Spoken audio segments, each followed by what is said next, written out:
It's Friday, it's hot and sticky, and it's Friday and it's Kevin and it's live from lockdown. Thank you for joining me yet again, or maybe for the first time, who knows. Anyway, happy to have you with me. I'd like to start like I usually do, acknowledging the traditional territory on which I sit. This live from lockdown is coming to you from my home studio in the Kensington Market in Toronto, which is the traditional territory of the Wendat and Anishinaabeg First Nations, the Haudenosaunee Confederacy, the Mississaugas of the New Credit, and the Métis Nation. And it is those people who have traditionally cared for this land and kept it safe and sacred, and it is their enduring commitment to that and their enduring hospitality that makes it possible for people like me to live here. For that, I am eternally grateful. And I'd like to dedicate an hour of music and words to the spirit of justice and reconciliation with the First Peoples of this land. Thank you. Yeah, this is live from lockdown number 15, if I'm counting correctly. I've been doing this for a while, and it's quite possibly the hottest and stickiest one yet. So there will be some tuning challenges and some fingers slipping all over the strings, like you already heard just there. I opened with a tune by Charles Mingus called Nostalgia in Times Square. And I'm fairly sure, I don't really know the story, but I'm fairly sure that Charles Mingus wrote that thinking about New York City. There are, of course, a number of Times Squares in the world, and I'm thinking a lot this week about the one in Hong Kong. There's a famous mall in Hong Kong called Times Square, which was the site, yet again, of protests by pro-democracy activists in Hong Kong this week, who were out to protest China's new so-called security law. Clearly attempt to crack down on the meager attempts of those people to hold on to some of the bits of human rights that they've had enjoyed in Hong Kong as opposed to the rest of China. So nostalgia for that, eh? Nostalgia in Times Square. Seems to me the title of that tune takes on a new kind of irony. So there's a little dedication for that one off the top this week. I think I played that tune once before. I think I might have actually played it on my very first live from lockdown. But I am trying to mix up the music and keep a bunch of new music flowing for those of you who keep coming back and listening each week, and I appreciate that. It means I'm having to dig fairly deeply into my repertoire of music that I know and music that I don't know. So I love the chance to do that, but it's challenging, and it means that those of you who are playing or singing along at home, I love that some of you are singing along at home, and I'd love to play some tunes with you. There may be some more obscure ones this week, and I don't know if you'll know the words. This next one is a good example of that. I'm going to play a tune an old standard that I first encountered in university, and in fact recently came across the very ratty old lead sheet that a piano player friend of mine in my first year at university had written out to help me learn this tune. I came across it, hadn't played it in years and years, and decided to see if I could learn it. So this is music by Jimmy Van Heusen and a lyric by Johnny Burke that I'm not going to sing, of a tune called Polka Dots and Moonbeams, Frank Sinatra's first hit with the Tommy Dorsey Orchestra, and a beautiful tune. One more little shout out, George Bell. I don't know if you're listening this week. My good friend George Bell from Edinburgh, who I can't wait to see again. George, last week we talked about Bewitched, Bothered, and Bewildered and those kind of chromatic chord progressions. And Polka Dots and Moonbeams is another tune with a similar kind of approach. But I hope you hear this one's kind of cool because in the middle eight it does the same thing. I'm going to be in the key of F. The middle eight goes to the key of A and does that same kind of chromatic progression. So we'll see how it goes. Here's Polka Dots and Moonbeams. Man, it is sticky.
Polka Dots and Moonbeams. There you go. I apologize probably more than once today for the tuning. That was pretty rough.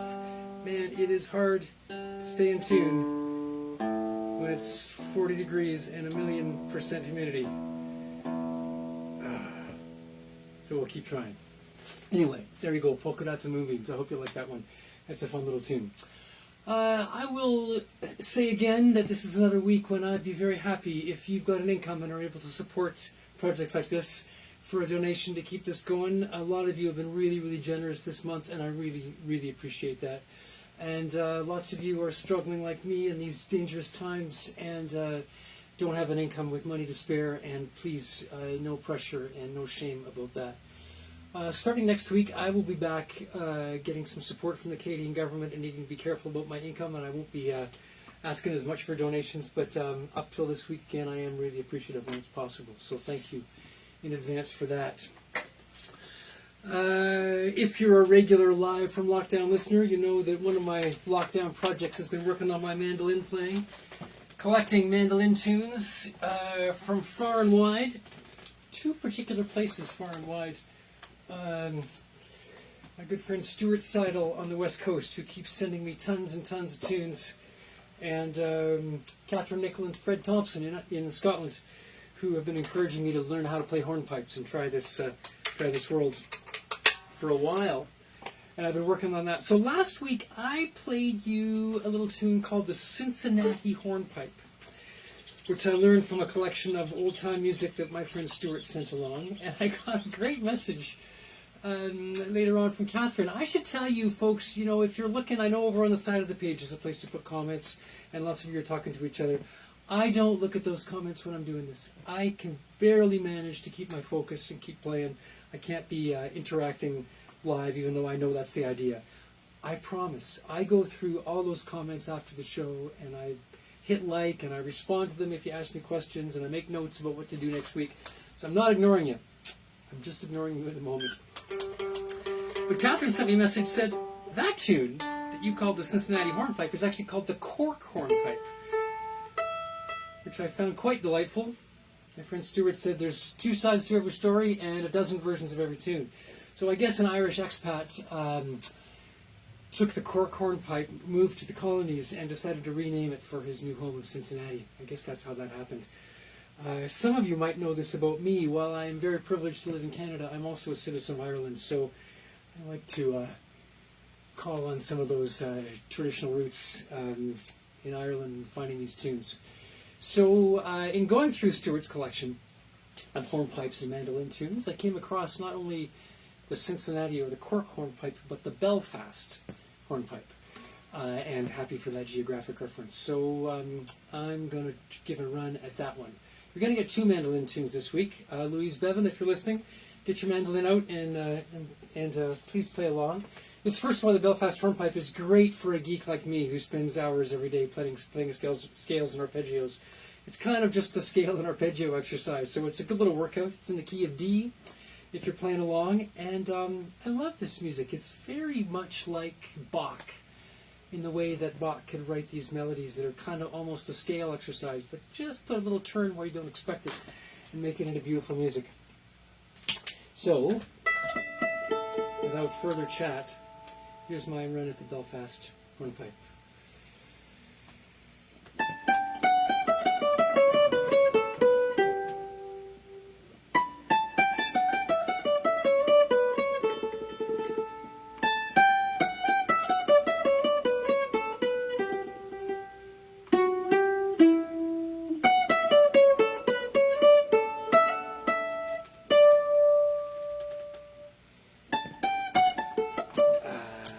Start that right. Let's do that again.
Did I mention how hot and sticky it was in here? Anyway, there you go.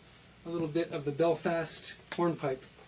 I'm sure that tune also has a half a dozen other names, and I'm sure that one of you fine people will let me know what that might be. So, what those might be. Please do. I will mention again, like I do every week. I'm getting some noise out of my amp here. Hope that's not bugging you. I'll mention again, like I do every week, that there are recordings available any number of places. But if you check those notes on the side of your page, the links to my Bandcamp sites are there. You can get recordings from the top and my jazz group and the special interest group there. Today is a great day to support your favorite musicians on Bandcamp. Bandcamp is doing this great thing to support musicians during the COVID-19 pandemic, where on the first Friday of the month, like today, they are waiving the fees that they take. They already don't take a big fee out of what they sell, but they're waiving them completely, let all the proceeds go to the artists, which is a really generous thing. So if you're thinking about adding some music to your collection to get you through the lockdown, now's the time. And again, your support is hugely appreciated. If you're watching on YouTube later on and you don't see those links, if you can find me on YouTube, you can send me a message. So you can send me a message, I can tell you how to find that. It's pretty simple. If you search Bandcamp Kevin Barrett, you'll get to my pages and you can figure them out there. Where are we here? Man, I just tuned this guitar.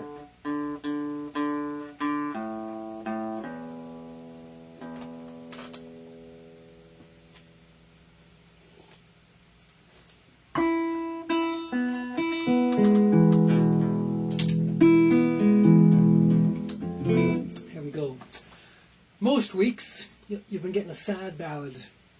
Feels like those kind of times, doesn't it? At least it does over here. So, this is your sad ballad of the week. This is another tune that I've known this tune for a long time, but actually haven't played it in ages.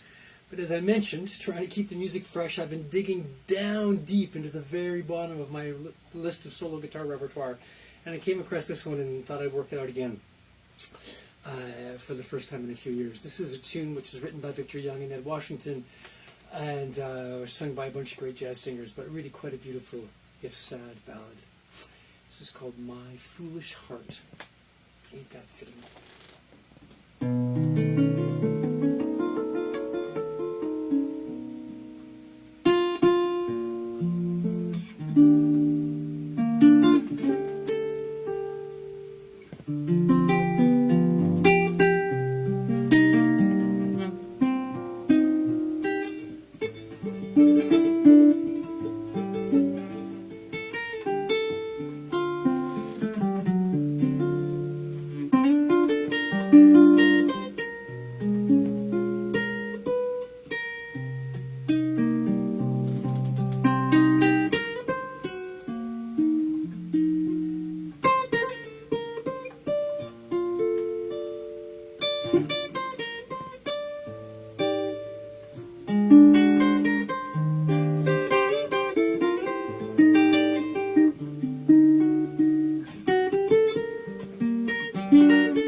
There you go. My Foolish Heart, your sad ballad of the week. I seem to be getting texts, which makes me think maybe someone's trying to tell me there's a problem. So I'm going to have a look. Excuse me.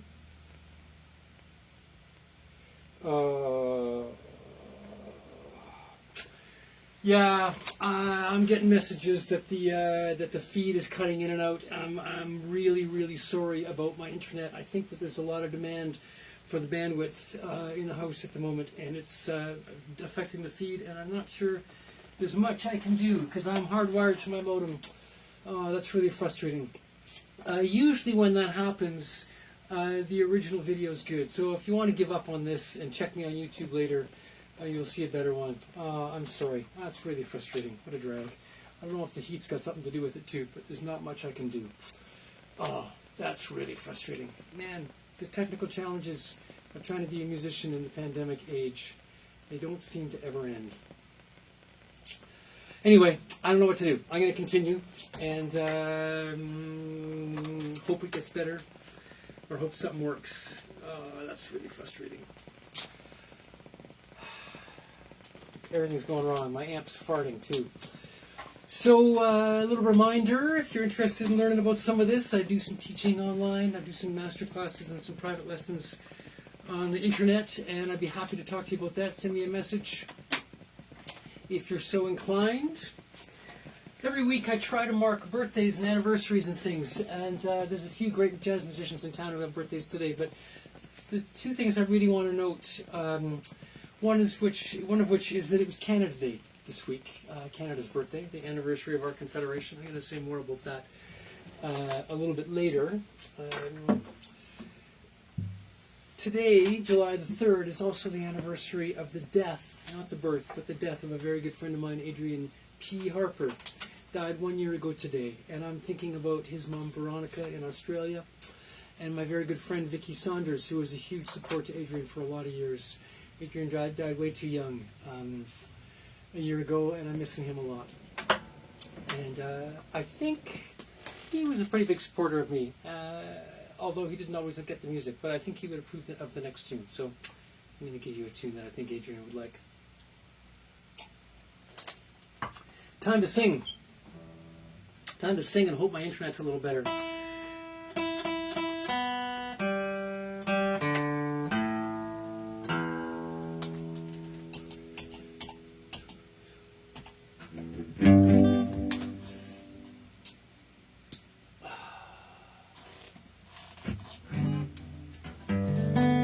So, I'm going to do a tune by Bruce Cockburn. I did a Bruce Cockburn tune a couple of weeks ago. I'm a huge fan of Bruce Cockburn, as you probably know if you know me.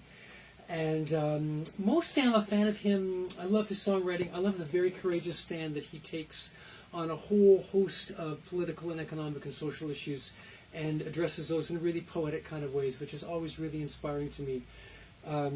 This is not one of those tunes. This is a tune that, as far as I can tell, is about the morning after a party. And I know that it was written in Toronto, and I know that he says it's a true story. And when Bruce lived in Toronto, he lived right in my neighborhood, not very far from here. So there's a reference to the laneway, shaking up the lane. And I wonder if it was one of my neighborhood lanes in this one. This is a tune called Peggy's Kitchen Wall. Hope you like it. I hope you can hear it.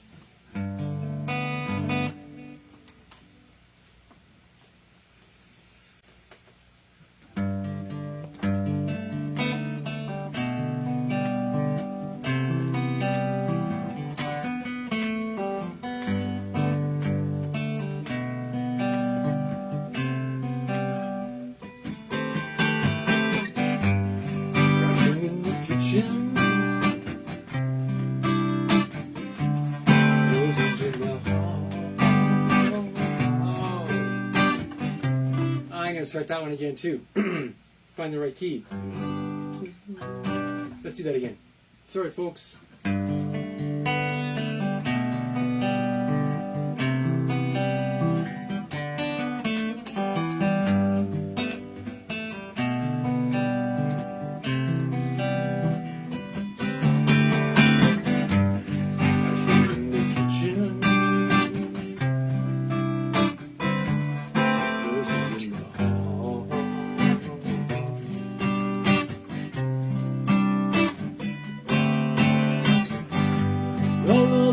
Go back to sleep. It's just a dream, that's all.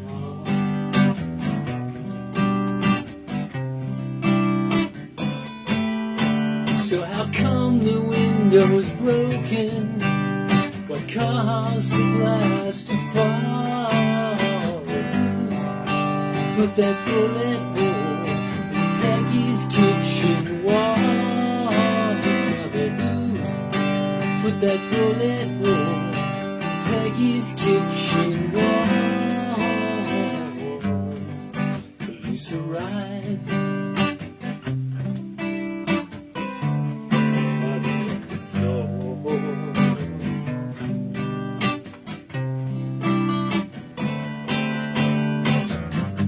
They dig out half the plaster. It's a 38 for sure.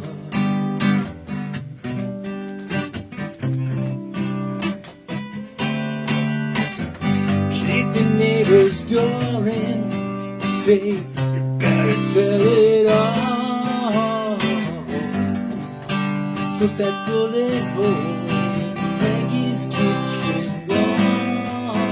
Tell me who. Put that bullet hole in Peggy's kitchen wall.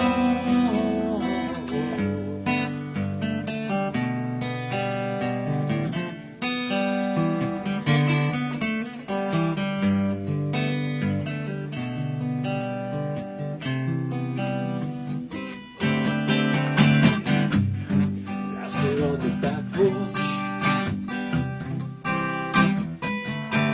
shaking on the lane.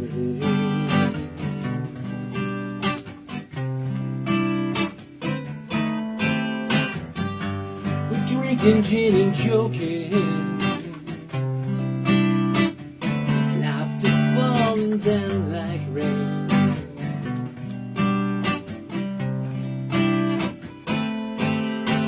Everybody wears a halo, never saw nothing at all. Put that bullet hole in Peggy's kitchen wall. Put that bullet hole in Peggy's kitchen wall. Put that bullet hole in Peggy's kitchen wall.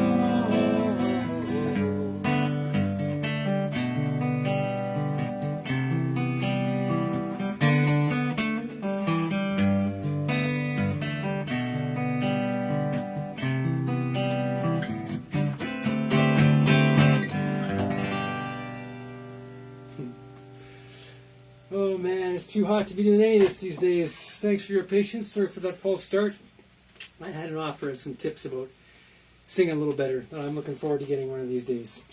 And in case you're playing along at home, yeah, that really is a D13 sus4. Bruce does this tune in the key of D, so the 5 chord is, he plays it like that, A13 sus4, no 9, 7, no 9. I spent a fair bit of time this week learning to grab that chord in a hurry. So if you're a beginning guitar player, or even more than a beginning guitar player, and wrestling with getting new chords, be patient. It comes eventually. Fighting with that nasty F chord, those things that beginning guitar players do. You'll get there. You'll get there. I'm really sorry about the internet connection, folks. I hope it's a little better. There's really not anything that I can do at this point, except hope that it gets better, or hope that the video is okay for later posting. Very frustrating. I'm going to do a couple more tunes and call it a day. Here's another one from the depths of my solo guitar repertoire. You've heard me a couple of times play a well-known standard called All of Me. And you've probably heard me joke about doing All of Me in F, in the key of F, that I love to do with my favorite singers. Here's a tune by Cole Porter with a similar name. This is All of You in E flat. And I'm going to do this as a bit of a bossa nova for fun. And I hope you like it.